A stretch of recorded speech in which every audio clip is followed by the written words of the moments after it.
Hi. Hi. How are you? How's everybody doing out there? Welcome to Frankenstein Tea.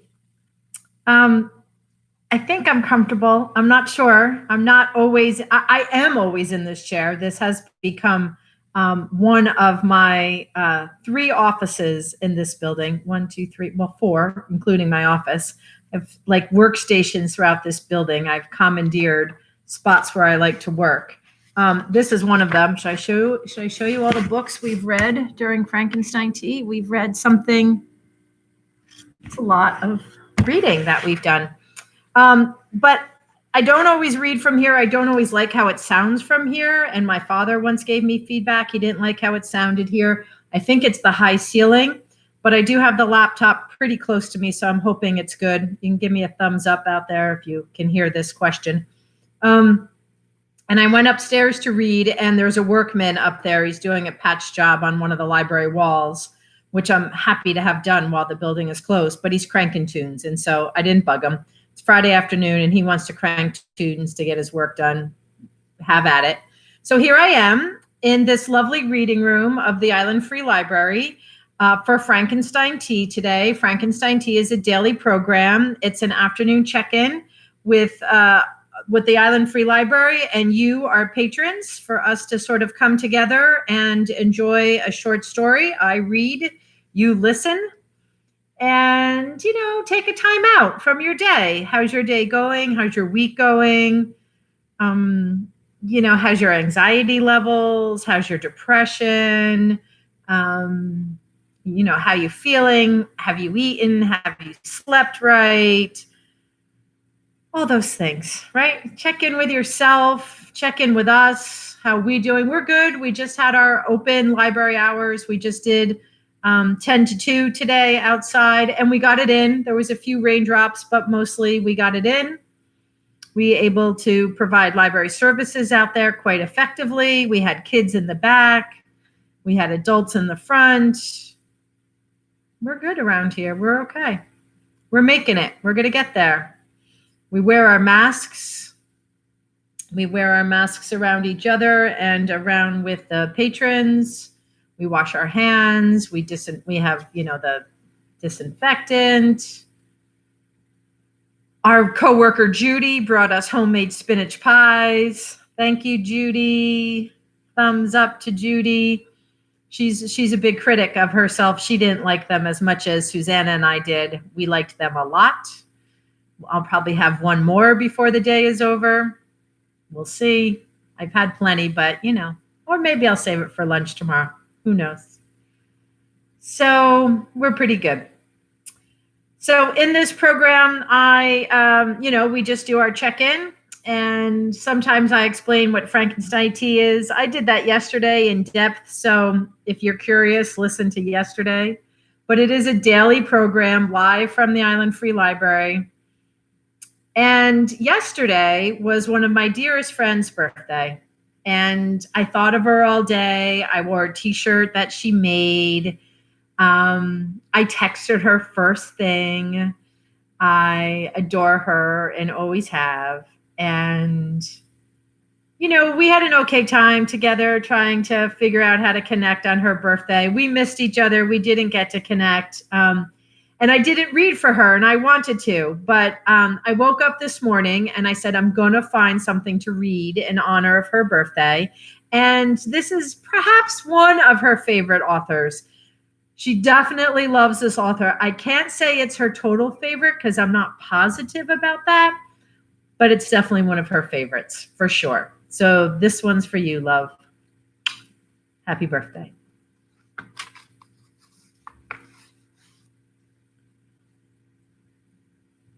Speech Sounds, Octavia E. Butler.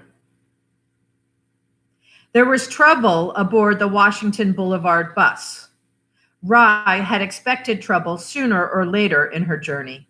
She had put off going until loneliness and hopelessness drove her out. She believed she might have one group of relatives left alive, a brother and his 2 children 20 miles away in Pasadena. That was a day's journey one way, if she were lucky. The unexpected arrival of the bus as she left her Virginia road home had seemed to be a piece of luck until the trouble began. Two young men were involved in a disagreement of some kind, or more likely, a misunderstanding. They stood in the aisle, grunting and gesturing at each other, each in his own uncertain T stance as the bus lurched over the potholes. The driver seemed to be putting some effort into keeping them off balance. Still, their gestures stopped just short of contact. Mock punches, hand games of intimidation to replace lost curses. People watched the pair, then looked at one another and made small, anxious sounds. Two children whimpered. Rye sat a few feet behind the disputants and across from the back door. She watched the two carefully, knowing the fight would begin when someone's nerve broke, or someone's hand slipped, or someone came to the end of his limited ability to communicate. These things could happen anytime.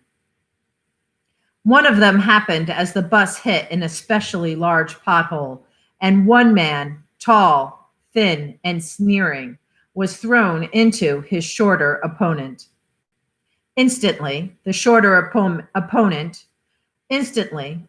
man drove his left fist into the disintegrating sneer. He hammered his larger opponent as though he neither had nor needed any weapon other than his left fist. He hit quickly enough, hard enough to batter his opponent down before the taller man could regain his balance or hit back even once.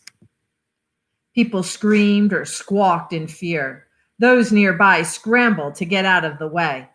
Three more young men roared in excitement and gestured wildly. Then, somehow, a second dispute broke out between two of these three, probably because one inadvertently touched or hit the other. As the second fight scattered frightened passengers, a woman shook the driver's shoulder and grunted as she gestured toward the fighting.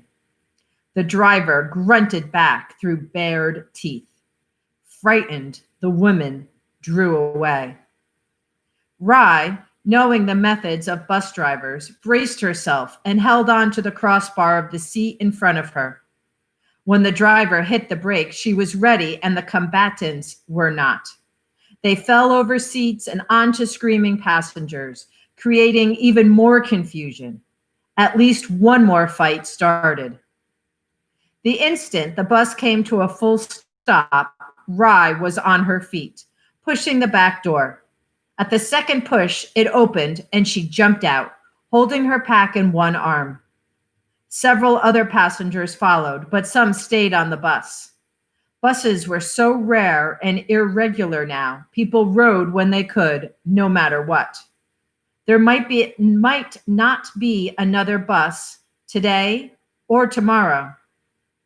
People started walking, and if they saw a bus, they flagged it down. People making intercity trips like Rye's from Los Angeles to Pasadena made plans to camp out or risked shelter with locals who might rob or murder them. The bus did not move, but Rye moved away from it. She intended to wait until the trouble was over and get on again, but if there was shooting, she wanted the protection of a tree. Thus, she was near the curb when a battered blue Ford on the other side of the street made a U-turn and pulled up in front of the bus. Cars were rare these days, as rare as a severe shortage of fuel and of relatively unimpaired mechanics could make them. Cars that still ran were as likely to be used as weapons as they were to serve as transportation. Thus, when the driver of the Ford beckoned to Rye, she moved away warily. The driver got out. A big man, young, neatly bearded with dark, thick hair. He wore a long overcoat and a look of wariness that matched Rye's. She stood several feet from him, waiting to see what he would do. He looked at the bus, now rocking with the combat inside, then at the small cluster of passengers who had gotten off. Finally, he looked at Rye again. She returned his gaze, very much aware of the old .45 automatic her jacket concealed. She watched his hands. He pointed with his left hand toward the bus. The dark-tinted windows prevented him from seeing what was happening inside. His use of the left hand interested Rye more than his obvious question. Left-handed people tended to be less impaired, more reasonable and comprehending, less driven by frustration, confusion, and anger. She imitated his gesture, pointing toward the bus with her own left hand, then punching the air with both fists. The man took off his coat, revealing a Los Angeles Police Department uniform, complete with baton and service revolver. Rye took another step back from him. There was no more LAPD, no more any large organization, governmental or private. There were neighborhood patrols and armed individuals. That was all. The man took something from his coat pocket, then threw the coat in the car. Then he gestured Rye back toward the rear of the bus. He had something made of plastic in his hand. Rye did not understand what he wanted until he went to the rear door of the bus and beckoned her to stand there.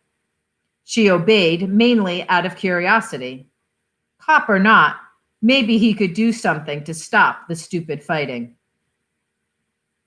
He walked around the front of the bus to the street side where the driver's window was open. There, she thought she saw him throw something into the bus. She was still trying to peer through the tinted glass when people began stumbling out the rear door, choking and weeping. Gas. Rye caught an old woman who would have fallen, lifted 2 children down when they were in danger of being knocked down and trampled. She could see the bearded man helping people at the front door. She caught a thin old man shoved out by one of the combatants. Staggered by the old man's weight, she was barely able to get out of the way as the last of the young men pushed his way out. This one, bleeding from nose and mouth, stumbled into another, and they grappled blindly, still sobbing from the gas.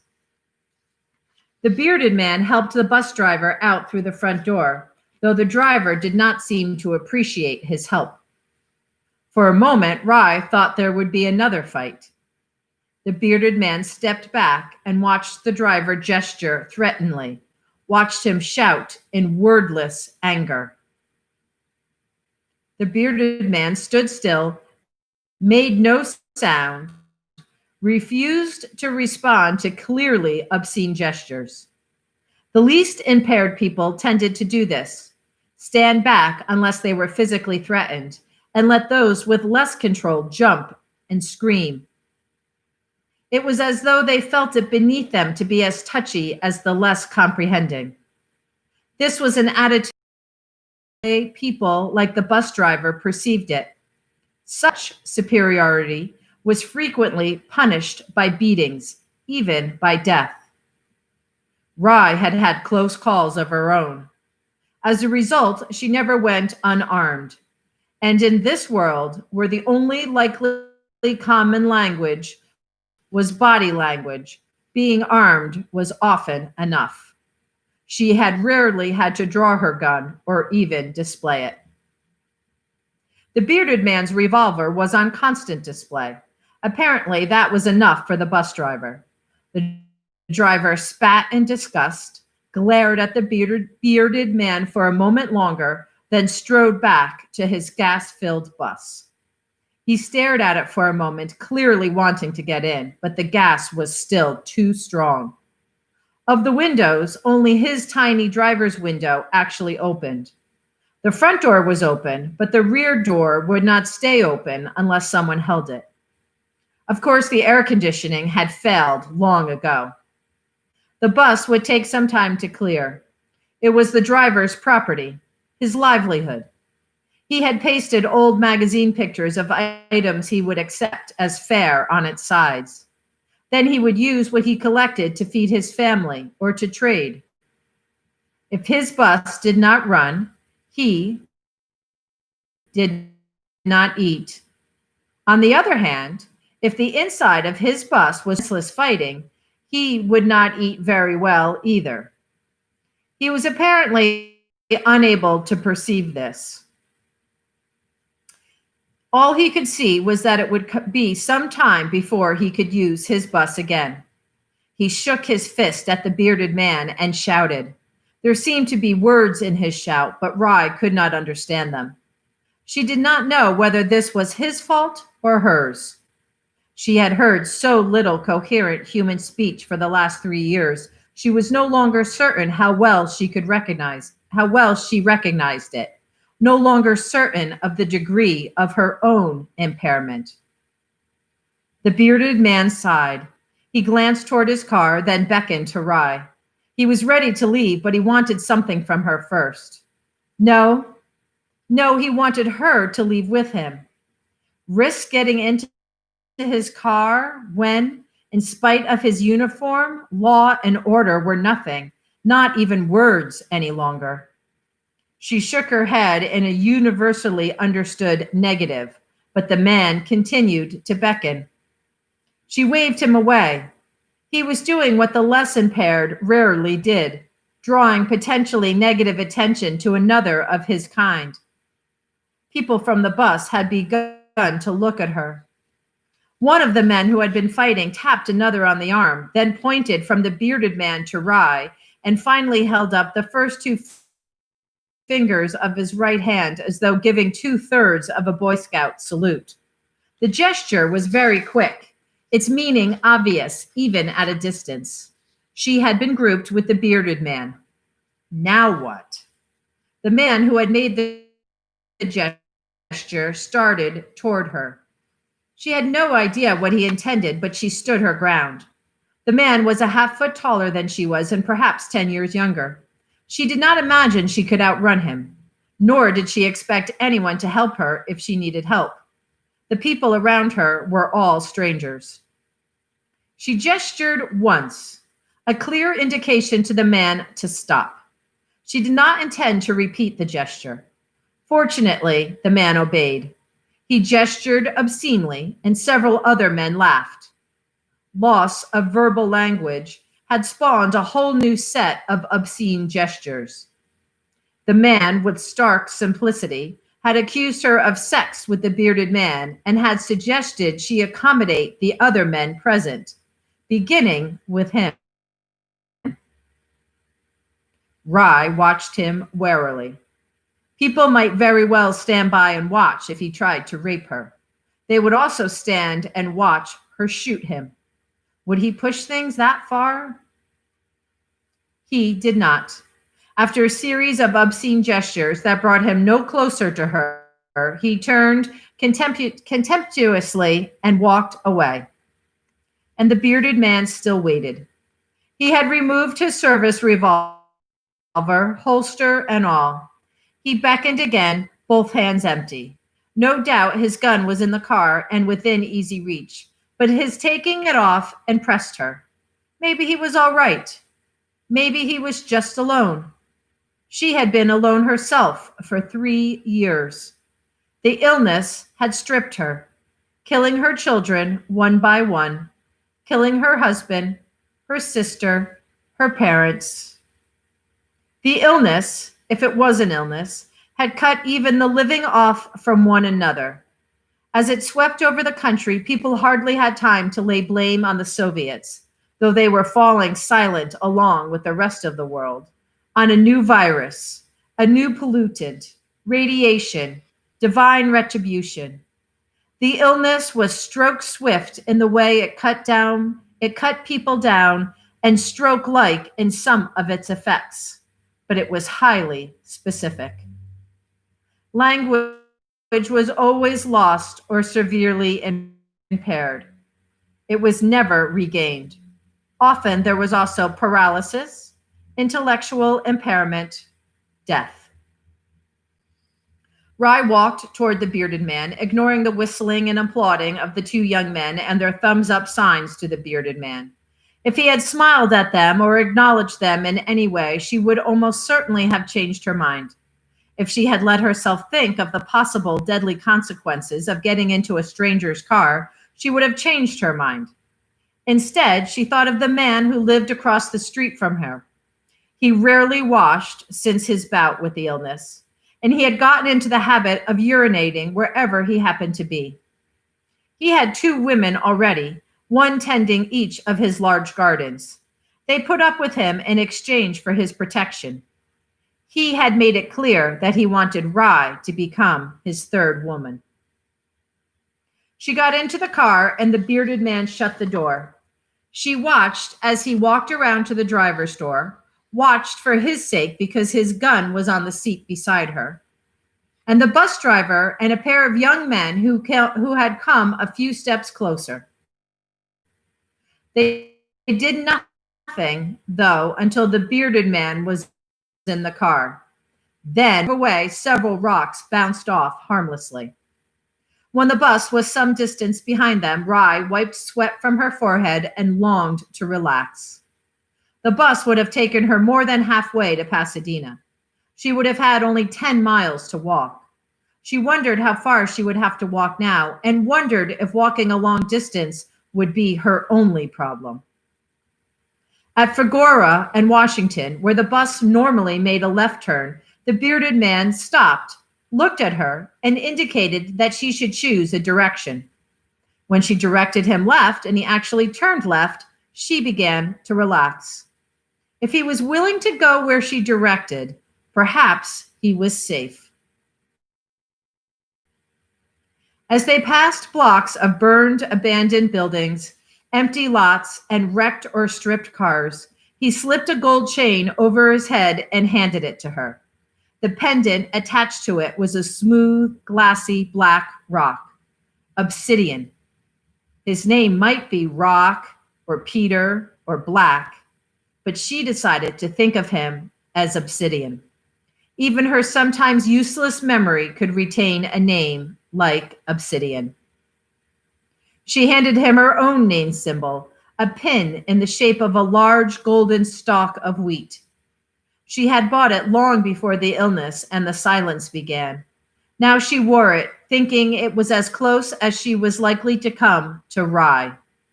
People like Obsidian, who had not known her before, probably thought of her as wheat. Not that it mattered. She would never hear her name spoken again. Obsidian handed her pin back to her. He caught her hand as she reached for it and rubbed his thumb over her calluses. He stopped at First Street and asked which way again. Then, after turning right as she had indicated, he parked near the music center. There, he took a folded paper from the dashboard and unfolded it. Rye recognized it as a street map, though the writing on it meant nothing to her. He flattened the map, took her hand again, and put her index finger on one spot. He touched her, touched himself, pointed to the floor. In effect, we are here. She knew he wanted to know where she was going. She wanted to tell him, but she shook her head sadly. She had lost reading and writing. That was her most serious impairment and her most painful. She had taught history at UCLA. She had done freelance writing. Now she could not even read her own manuscripts. She had a house full of books that she could neither read nor bring herself to use as fuel. She had a memory that would not bring back to her much of what she had read before. She stared at the map, trying to calculate. She had been born in Pasadena, had lived for 15 years in Los Angeles. Now she was near LA Civic Center. She knew the relative positions of the two cities, knew streets, directions, even knew to stay away from freeways, which might be blocked by wrecked cars and destroyed overpasses. She ought to know how to point out Pasadena, even though she could not recognize the word. Hesitantly, she placed her hand over a pale orange patch in the right upper corner of the map. That should be right. Pasadena. Obsidian lifted her hand and looked under it, then folded the map and put it back on the dashboard. He could read, she realized belatedly. He could probably write, too. Abruptly, she hated him. Deep, bitter hatred. What did literacy mean to him, a grown man who played cops and robbers? But he was literate, and she was not. She never would be. She felt sick to her stomach with hatred, frustration, and jealousy, and only a few inches from her hand was a loaded gun. She held herself still, staring at him, almost seeing his blood, but her rage crested and ebbed, and she did nothing. Obsidian reached for her hand with hesitant familiarity. She looked at him. Her face had already revealed too much. No person still living in what was left of human society could fail to recognize that expression, that jealousy. She closed her eyes warily, drew a deep breath. Wearily, drew a deep breath. She had experienced longing for the past, hatred of the present, growing helplessness, purposelessness, but she had never experienced such a powerful urge to kill another person. She had left her home, finally, because she had come near to killing herself. She had found no reason to stay alive. Perhaps that was why she had gotten into Obsidian's car. She had never before done such a thing. He touched her mouth and made chatter motions with thumb and finger. Could she speak? She nodded and watched his milder envy come and go. Now both had admitted what it was not safe to admit, and there had been no violence. He tapped his mouth and forehead and shook his head. He did not speak or comprehend spoken language. The illness had played with them, taking away, she suspected, what each valued most. She plucked at his sleeve, wondering why he had decided on his own to keep the LAPD alive with what he had left. He was sane enough otherwise. Why wasn't he at home raising corn, rabbits, and children? But she did not know how to ask. Then he put his hand on her thigh, and she had another question to deal with. She shook her head. Disease, pregnancy, helpless, solitary agony. No. He massaged her thigh gently and smiled in obvious disbelief. No one had touched her for 3 years. She had not wanted anyone to touch her. What kind of world was this to chance bringing a child into, even if the father were willing to stay and help raise it? It was too bad, though. Obsidian could not know how attractive he was to her. Young, probably younger than she was, clean, asking for what he wanted rather than demanding it. But none of that mattered. What were a few moments of pleasure measured against a lifetime of consequences? He pulled her closer to him, and for a moment she let herself enjoy the closeness. He smelled good, male and good. She pulled away reluctantly. He sighed, reached toward the glove compartment. She stiffened, not knowing what to expect, but all he took out was a small box. The writing on it meant nothing to her. She did not understand until he broke the seal, opened the box, and took out a condom. He looked at her, and she first looked away in surprise. Then she giggled. She could not remember when she had giggled last. He grinned, gestured toward the back seat, and she laughed aloud. Even in her teens, she had disliked back seats of cars. But she looked around at the empty streets and ruined buildings. Then she got out and into the back seat. He let her put the condom on him, then seemed surprised at her eagerness. Sometime later, they sat together, covered by his coat, unwilling to become clothed near strangers again just yet.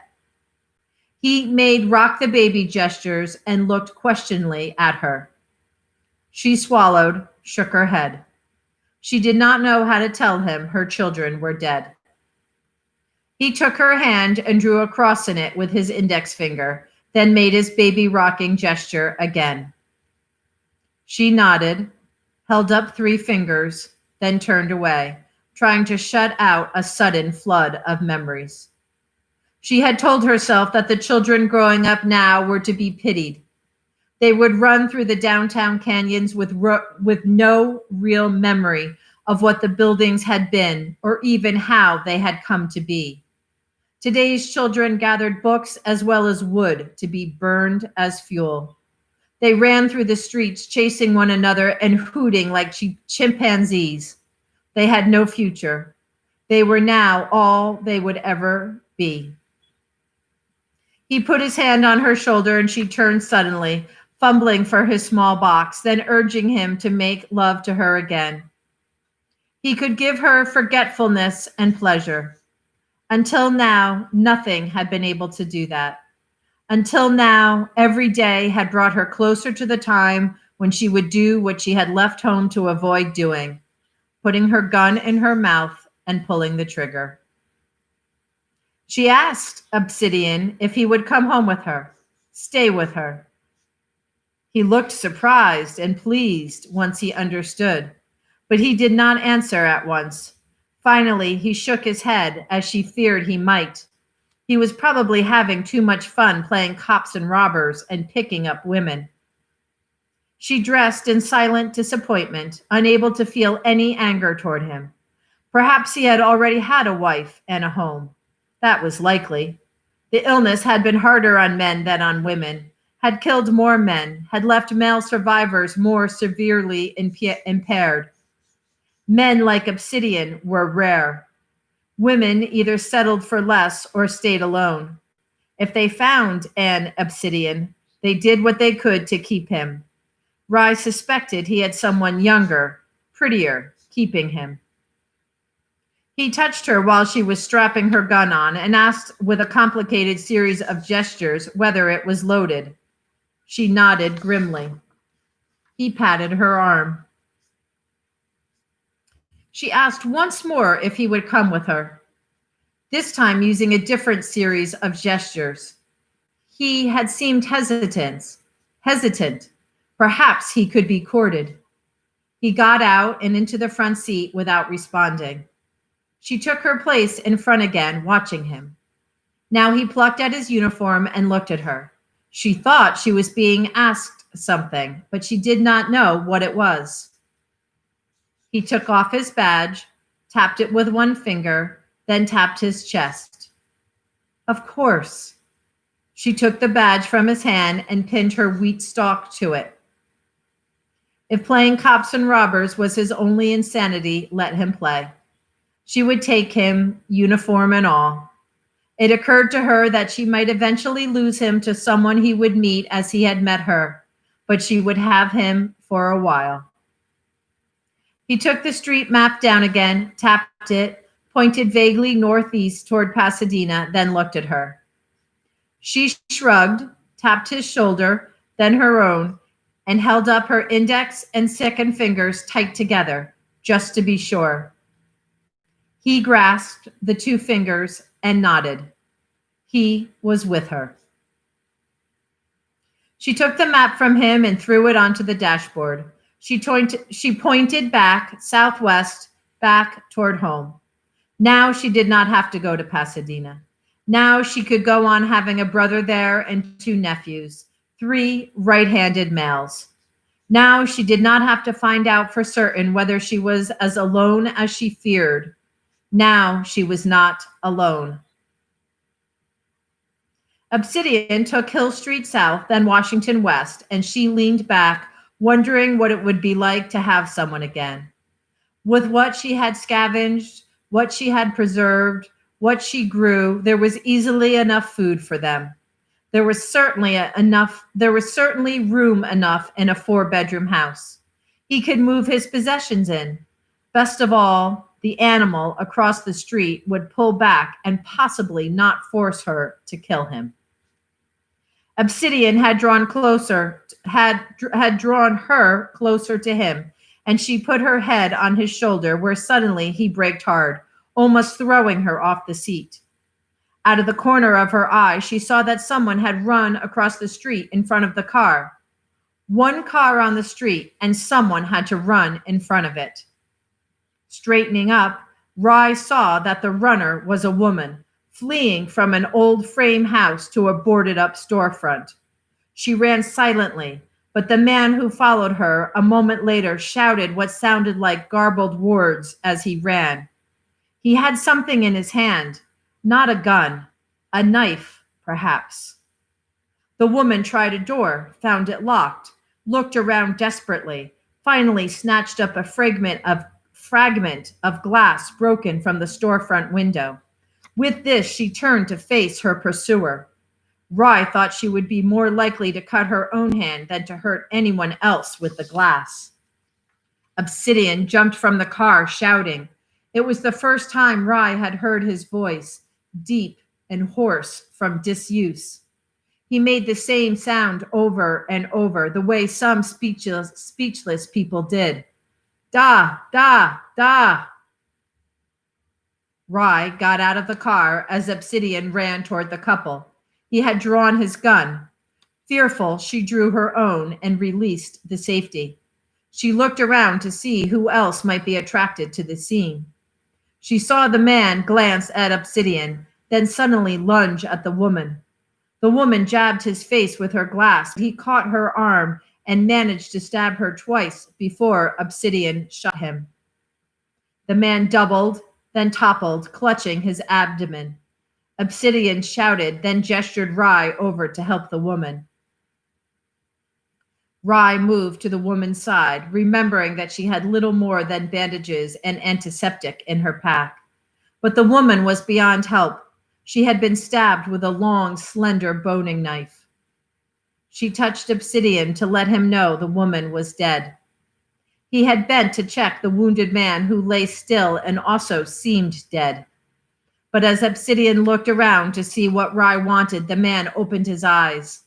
Face contorted, he seized Obsidian's just holstered revolver and fired. The bullet caught Obsidian in the temple and he collapsed. It happened just that simply, just that fast. An instant later, Rye shot the wounded man as he was turning the gun on her. And Rye was alone with 3 corpses. She knelt beside Obsidian, dry-eyed, frowning, trying to understand why everything had suddenly changed. Obsidian was gone. He had died and left her, like everyone else. 2 very small children came out of the house from which the man and woman had run, a boy and girl, perhaps 3 years old, holding hands. They crossed the street toward Rye. They stared at her, then edged past her and went to the dead woman. The girl shook the woman's arm as though trying to wake her. This was too much. Rye got up, feeling sick to her stomach with grief and anger. If the children began to cry, she thought she would vomit. They were on their own, those 2 kids. They were old enough to scavenge. She did not need any more grief. She did not need a stranger's children who would grow up to be hairless chimps. She went back to the car. She could drive home, at least. She remembered how to drive. The thought that Obsidian should be buried occurred to her before she reached the car, and she did vomit. She had found and lost the man so quickly. It was as though she had been snatched from comfort and security and given a sudden, inexplicable beating. Her head would not clear. She could not think. Somehow, she made herself go back to him, look at him. She found herself on her knees beside him with no memory of having knelt. She stroked his face, his beard. One of the children made a noise, and she looked at them, at the woman who was probably their mother. The children looked back at her, obviously frightened. Perhaps it was their fear that reached her finally. She had been about to drive away and leave them. She had almost done it, almost left 2 toddlers to die. Surely there had been enough dying.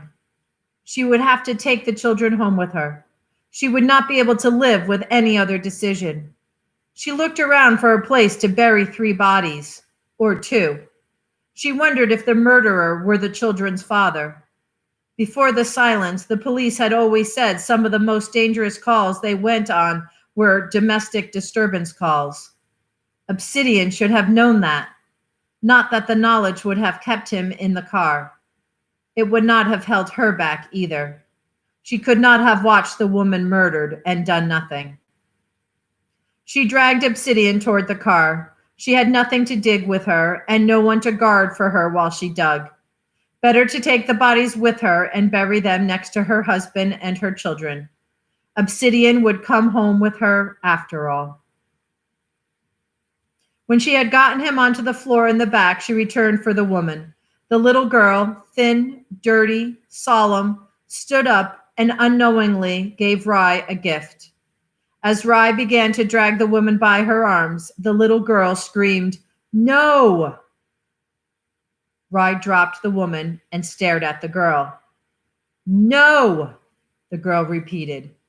She came to stand beside the woman. "Go away," she told Rye. "Don't talk," the little boy said to her. There was no blurring or confusing of sounds. Both children had spoken, and Rye had understood. The boy looked at the dead murderer and moved further from him. He took the girl's hand. "Be quiet," he whispered. Fluent speech. Had the woman died because she could talk and had taught her children to talk? Had she been killed by a husband's festering anger or by a stranger's jealous rage? And the children, they must have been born after the silence. Had the disease run its course then? Or were these children simply immune? Certainly they had had time to fall sick and silent. Rye's mind leapt ahead. What if children of 3 or fewer years were safe and able to learn language? What if all they needed were teachers and protectors?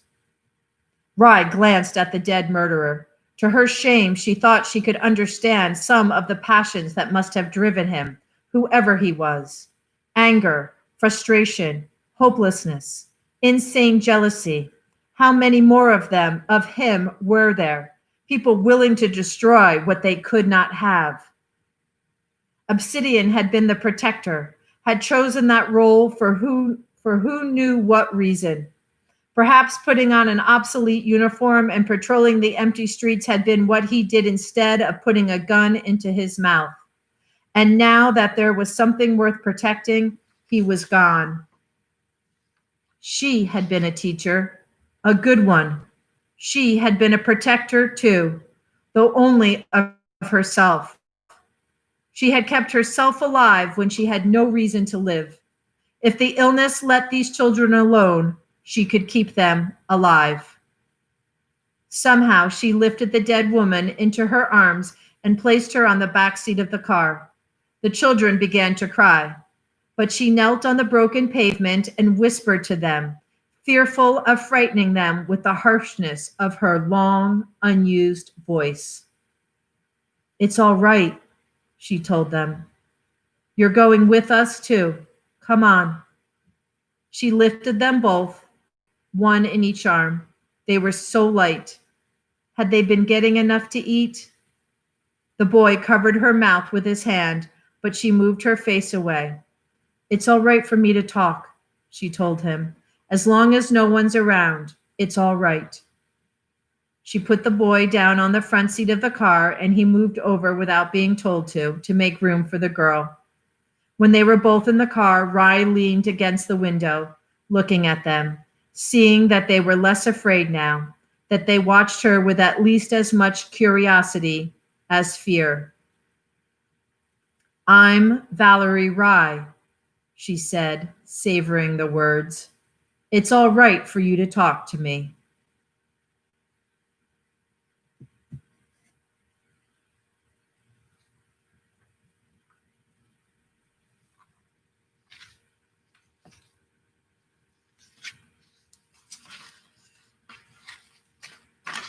Octavia Butler That story is called Speech Sounds.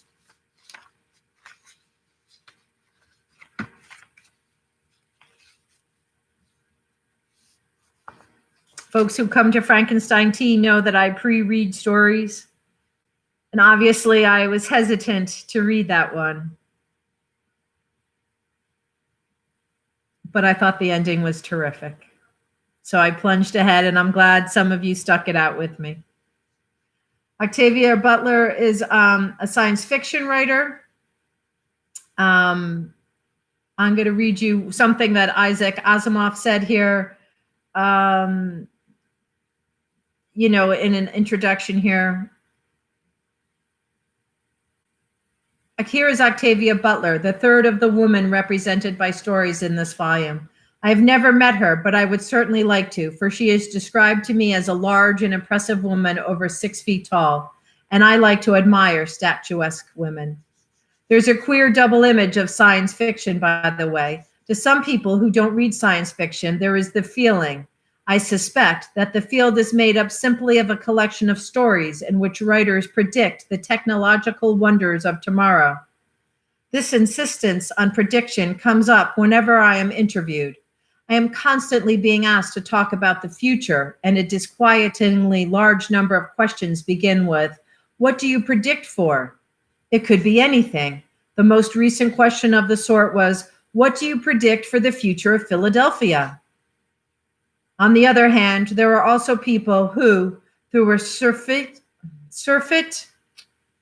I should have looked that up, of disaster movies, think of science fiction, which they call sci-fi, spit, as a litany of terrible destructiveness. I guess that would be best described by Harlan Ellison's favorite title for such things, The Monster That Ate Cleveland. Actually, science fiction is committed neither to marvels nor disasters. It deals with possible situations. It tries to draw a rational and self-consistent society, different from ours, which may be better, even much better than our society, or worse, even much worse, or better in some respects and worse in others. The point of the story, then, is how people live and react in such societies. Naturally, trouble makes for greater drama than does happiness. Trouble makes for greater drama than does happiness, and it asks more in the way of human response. Therefore, science fiction, like all forms of literature, is more likely to deal with discomfort than with comfort. Furthermore, it must be granted that given the direction in which our society is now moving, we seem much more likely to end in the soup than to be swimming in the cream. But what counts, as always, is the way a story is written, and Octavia draws a picture of an all but destroyed society that is so vivid that you will find yourself living in it. And oddly enough, she manages to end with a ray of hope that you will find yourself accepting gladly.